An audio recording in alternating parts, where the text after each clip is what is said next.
Hello students, today in this last lecture uh, we are going to study leak detection in vacuum systems. So earlier you know that we have seen different types of vacuum pumps and the vacuum gauges. So any vacuum system, it involves the use of different components like vacuum chamber, pipes, baffles, and there are some other components also. So there may be a leak in any of these component that will finally impact on the ultimate pressure of the vacuum system. And definitely if the leak is very effective or large, then you will not be able to achieve the ultimate pressure in the specified time period. So therefore, there must be some techniques to detect the leak in a vacuum system, and that is what we are going to study in this last topic. So, first of all, let us see what are the different types of leaks. Actually, the types of leaks, they differentiation is made among the different leaks depending on the nature of the material or joining faults. For example, leaks in detachable connections like flanges, ground matting surfaces, covers, and etc. Then leaks in permanent connection like solder, welding seams, glued joints.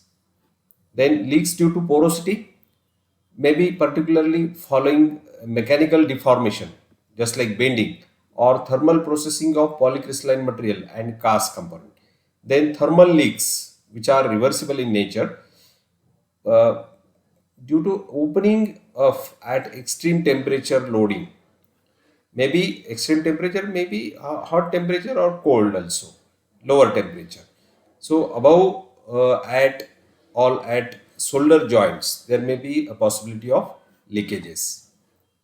Then some apparent or virtual leaks. The quantities of gas will be liberated from hollow and cavities inside cast parts, blind holes, and joints. Then there may be indirect leaks. That means leaking supply lines in vacuum system or furnaces. So these supply lines, just like water supply line or compressed air lines, if there is a leak, then that will be called as an indirect leak. Then serial leaks.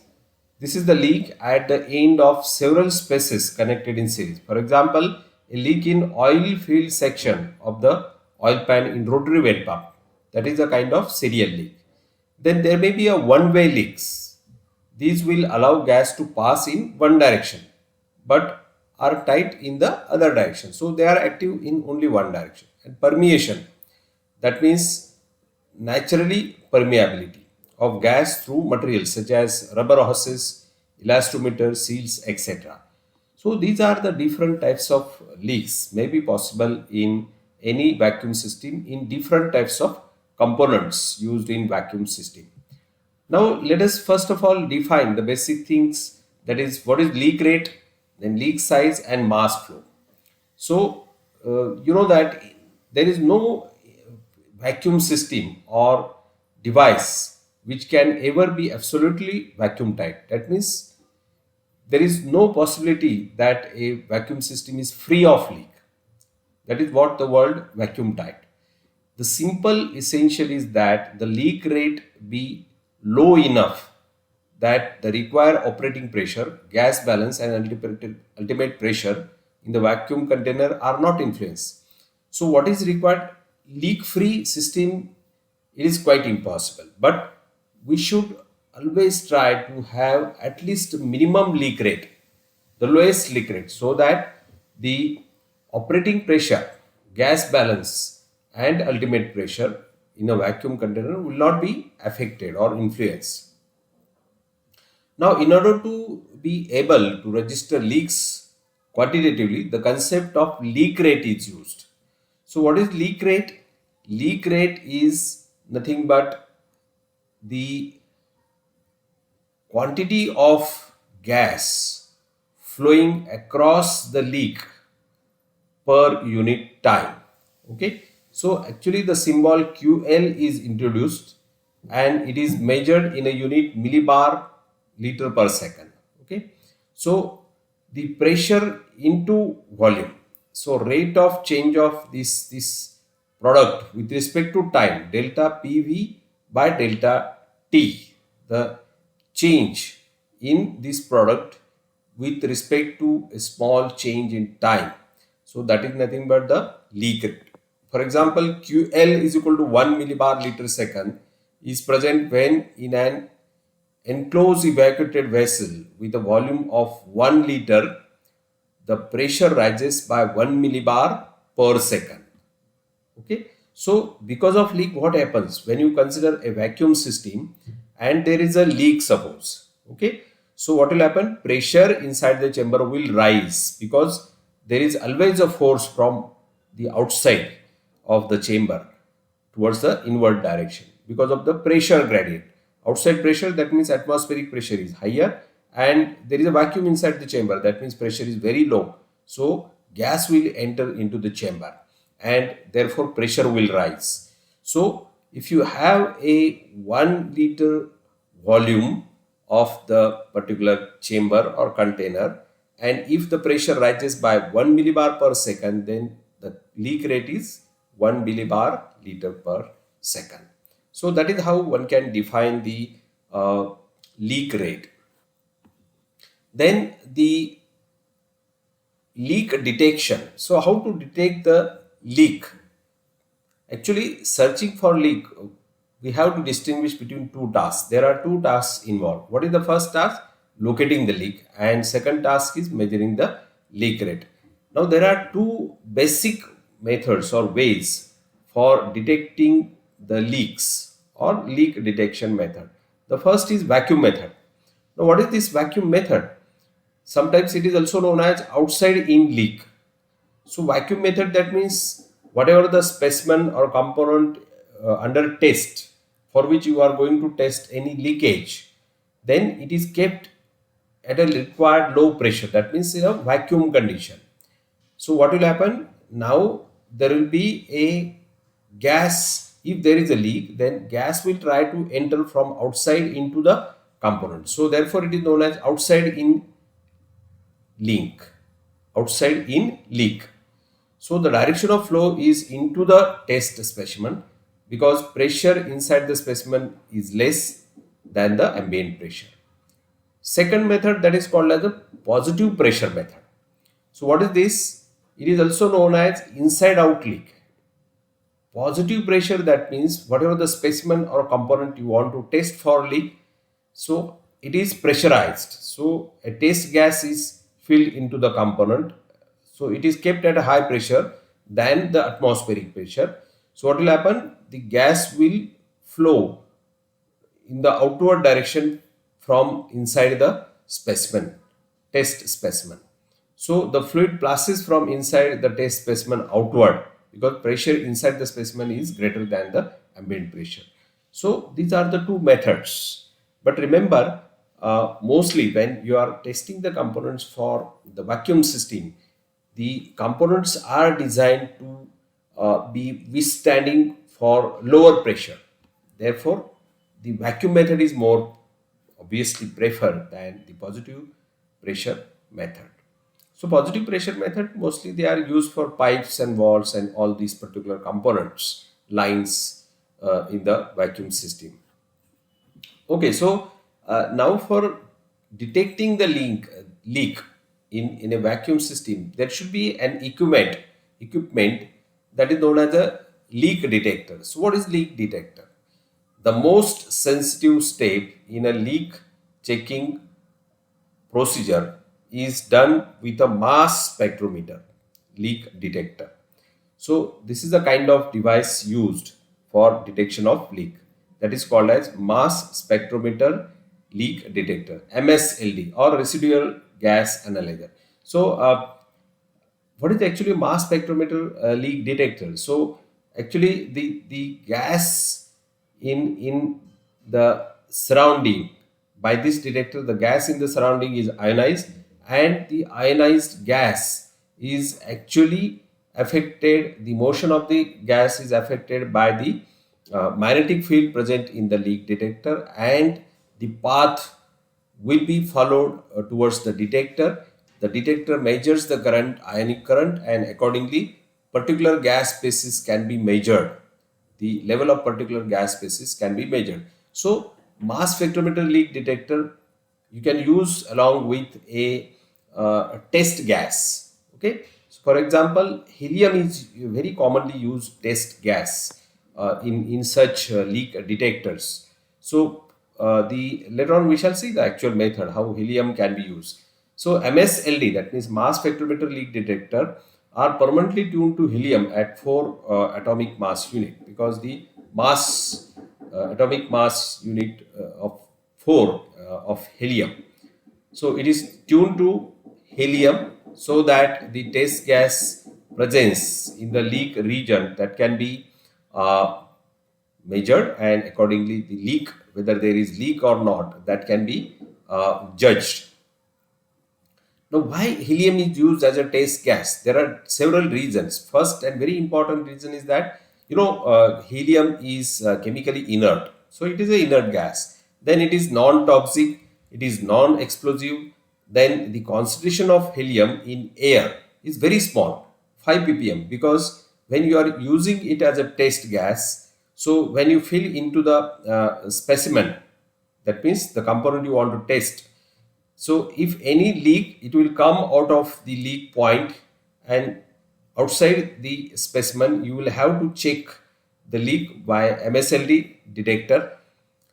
If the concentration already in air is higher, then we could not use that gas as a test gas. But since helium has a very small concentration, we can use it as a test gas. And very important thing, it is also very economical. Then leak detection, there are two techniques used. Local leak detection, which is used to find leaks, and integral leak detection, where the leakage rate of workpieces is typically determined for quality assurance purposes. Now let us see the actual technique how a leak is detected. So local leak detection by vacuum inside in the chamber, inside the chamber. Okay, so this is the test gas cylinder, helium test gas. You can see this is the wall which allows the helium gas to flow towards the gun, and this gun will expose the specimen under test with the flow of helium gas. Okay, and inside this chamber there is a vacuum, so vacuum inside the chamber, and this leak detector, for example MSLD, it is connected with this specimen under test. So what will happen, there is a vacuum inside, and this helium gas is sprayed or exposed onto the chamber from all the sides. You can check, go on spraying helium gas, and if there is a leak, what will happen, helium will enter into the chamber, because the pressure gradient, outside pressure is higher, inside pressure is lower, so helium gas will enter. And since this MSLD is tuned for helium gas, so the current will be detected and the presence of helium can be checked. So at any point where you are spraying the helium, suppose the current suddenly rises, then you can easily predict that at that point there is a leak. Okay, so if suppose at that point there is no current shown, that means there is a no leak. Suppose you are testing this side, this side, this side, there is no leak, but suddenly you find current here, that means there is a leak to this wall of the container. So this is a local leak detection. You can locate the point where exactly there is a leak. Then local leak detection by pressurized test gas inside the chamber. So now there is no vacuum inside the chamber.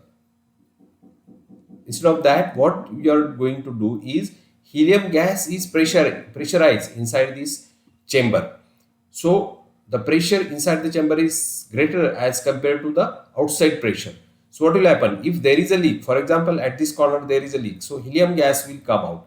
And what is done here? The leak detector, there is a gun. It is scanning all the surfaces, and the point where it finds leak, definitely helium will be detected and the current will be shown here, and you can locate the exact position of the leak for the test specimen. Then integral leak detection by vacuum inside the specimen.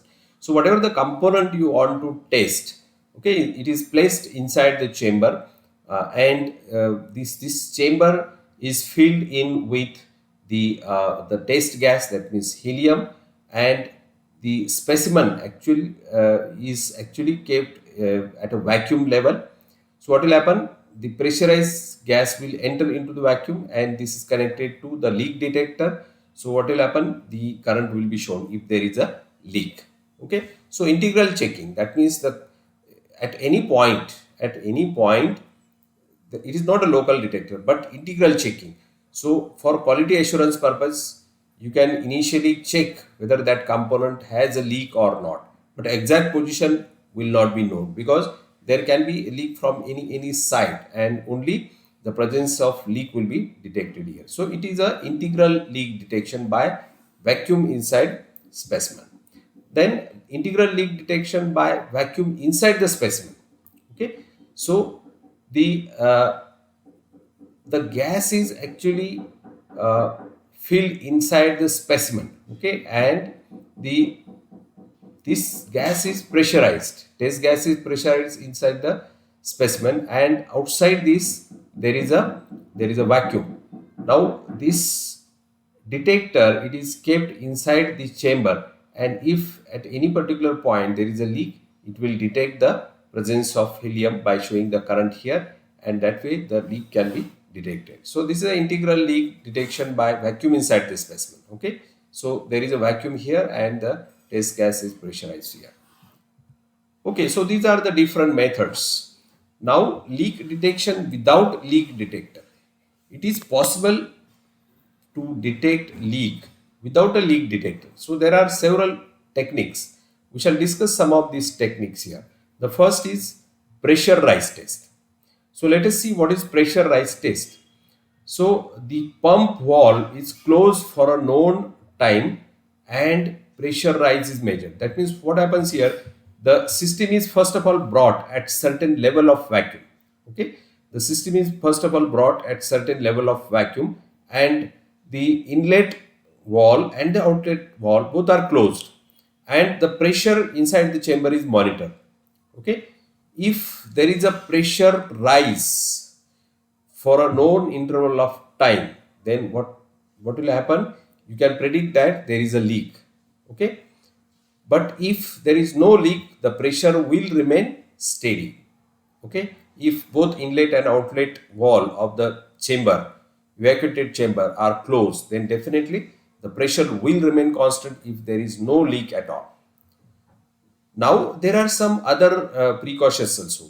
The pressure may rise even if no leak due to other reasons. So what are these reasons? See now, this graph shows pressure against time.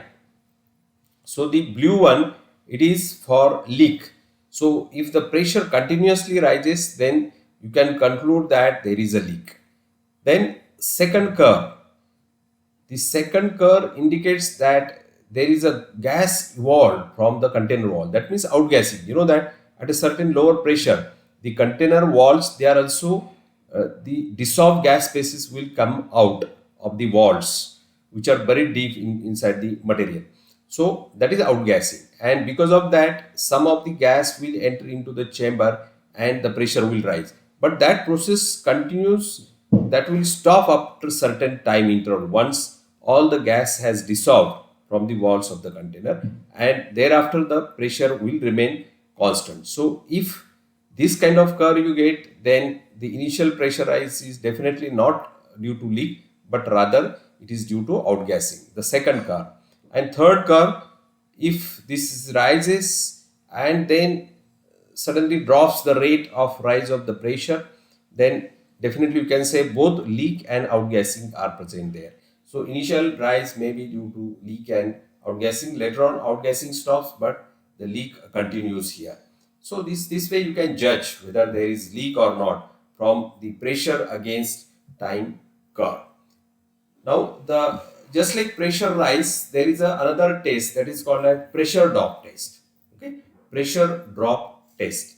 So what is this? So you can just keep the positive pressure inside the chamber. That means the outs it is greater than outside the chamber, so it is not actually evacuated, and this is very rarely used in case of checking the leaks for the vacuums. So the pressure of one bar is monitored for a known time interval, and if there is a drop, then you can certainly say there is a leak present in the component. So inside pressure is high, and if you close the inlet and outlets of the chamber and monitor the pressure, if it is constant, then definitely there is no leak. But if it is decreasing, then you can say that there is a leak. Then third method is leak test using vacuum gauges. So you can use the vacuum gauges. How? Pressure reading at vacuum gauges is sensitive to type of gas. Depending on what gas species are present inside the chamber, accordingly the different pressure levels will be indicated by the vacuum gauges. Now suspected leaks are brushed or sprayed with alcohol. So whatever the region you suspect that there is a leak, you can spray alcohol. Now thermal conductivity and ionizability of alcohol vapor vary greatly from the same properties of air.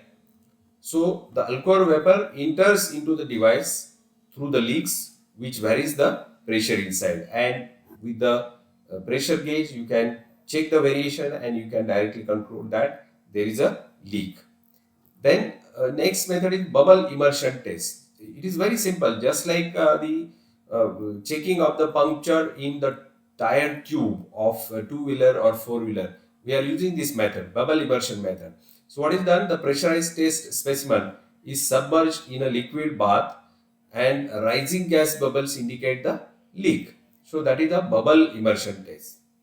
Then foam spray test. So there are some commercially available foams when they are sprayed on the pressurized container or gas lines. So they can check for leak by brushing or spraying a surfactant solution on them. So what will happen is escaping gas forms soap bubbles at a leak point, and you can detect whether there is a leak or not. Then another test that is known as Krypton 85 test. So this krypton 85 is actually a gaseous radioactive isotope. This isotope is first forced into the device by applying a pressure, and after a known interval of time, the pressure is relieved and the component is flushed with the activity of gas charge is measured. So the krypton 85 is removed from the component, and the activity of gas charge is measured out of this component. So this is also another method of testing the leak. And the last one, that is high frequency vacuum test. So this is a handheld device with a brush like high frequency electrode.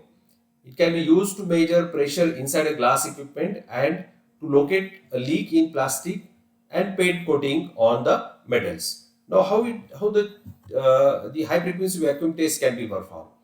The shape and color of the electrical gas discharge can give the rough indication of pressure inside the glass equipment.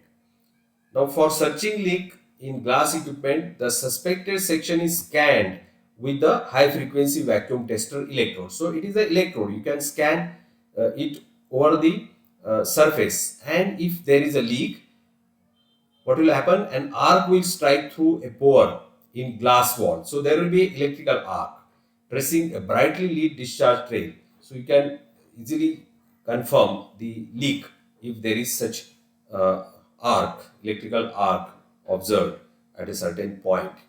So these are the different methods of leak detection, and the vacuum system, they should be free from any kind of leak ideally, but practically one should always observe that the leak rate should be as minimum as possible.